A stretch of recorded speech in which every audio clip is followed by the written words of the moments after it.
कौन सी कंट्री आयोजित करेगी United Nations troop contributing countries chief conclave 2025? तो ये होस्ट किया जाएगा इंडिया द्वारा। इंडिया पहली बार होस्ट करेगी United Nations troop contributing countries chief conclave 2025 New Delhi में। भारत की कौन सी ट्राइबल कम्युनिटी ने अचीव किया है 72% literacy rate as per president recent recognition? तो ये है सिद्धि ट्राइबल्स, जिन्होंने 72% लिटरेसी रेट अचीव किया है और इनको प्रेसिडेंट की तरफ से रिकॉग्निशन भी प्राप्त हुआ है। तो आपको याद रखना है ये सिद्धि ट्राइबल्स हैं जिनका जो लिटरेसी रेट है वो पहुंच गया है 72%। विश्व में पहली बार लाइव अंडर वाटर इंटरव्यू किस कंट्री ने कंडक्ट किया है? तो ये देश है पलाऊ, जिन्होंने पहली बार विश्व में live under water interview conduct किया है। अक्टूबर 2025 में आरबीआई में एग्जीक्यूटिव डायरेक्टर के पद पे किसको अपॉइंट किया गया है? तो सोनाली सेन गुप्ता जी हैं जिनको अपॉइंट किया गया है एग्जीक्यूटिव डायरेक्टर के पद पे आरबीआई में। इनको 9 अक्टूबर 2025 को अपॉइंट किया गया है as executive director.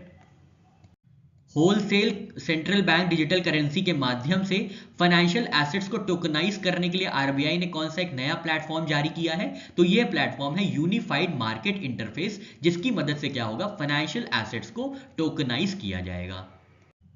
International day for disaster risk reduction कब ऑब्जर्व किया जाता है? तो हर वर्ष 13 अक्टूबर को ऑब्जर्व किया जाता है international day for disaster risk reduction. और इससे ग्लोबल फ्रेमवर्क एक लिंक्ड है, याद रखना है आपको, वो है Sendai framework for disaster risk reduction 2015 to 2030। कई बार आपसे एग्जाम में यही पूछता है सेंदाई फ्रेमवर्क किससे रिलेटेड है? तो डिजास्टर रिस्क रिडक्शन से रिलेटेड है। ऑस्ट्र हिंद 2025 कहां पे आयोजित की जा रही है? तो ये आयोजित की जा रही है पर्थ ऑस्ट्रेलिया में। एक्सरसाइज का नाम है, मिलिट्री एक्सरसाइज का नाम है ऑस्ट्र हिंद, और ये चौथा संस्करण होगा ऑस्ट्र हिंद 2025 का। 13 अक्टूबर से 26 अक्टूबर 2025 को पर्थ ऑस्ट्रेलिया में आयोजित की जाएगी, जिसमें 120 इंडियन आर्मी पर्सनल्स पार्टिसिपेट करेंगे।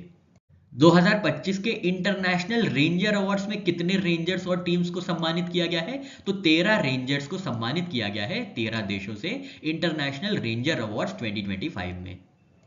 यूनाइटेड किंगडम के प्राइम मिनिस्टर केर स्टारमर की इंडिया विजिट में कौन सा एक नया सेंटर स्टैब्लिश किया गया है एआई कोलैबोरेशन के लिए? तो India United kingdom joint centre for artificial intelligence establish किया गया है यूनाइटेड किंगडम के साथ, जो कि एक जॉइंट सेंटर होगा आर्टिफिशियल इंटेलिजेंस के लिए।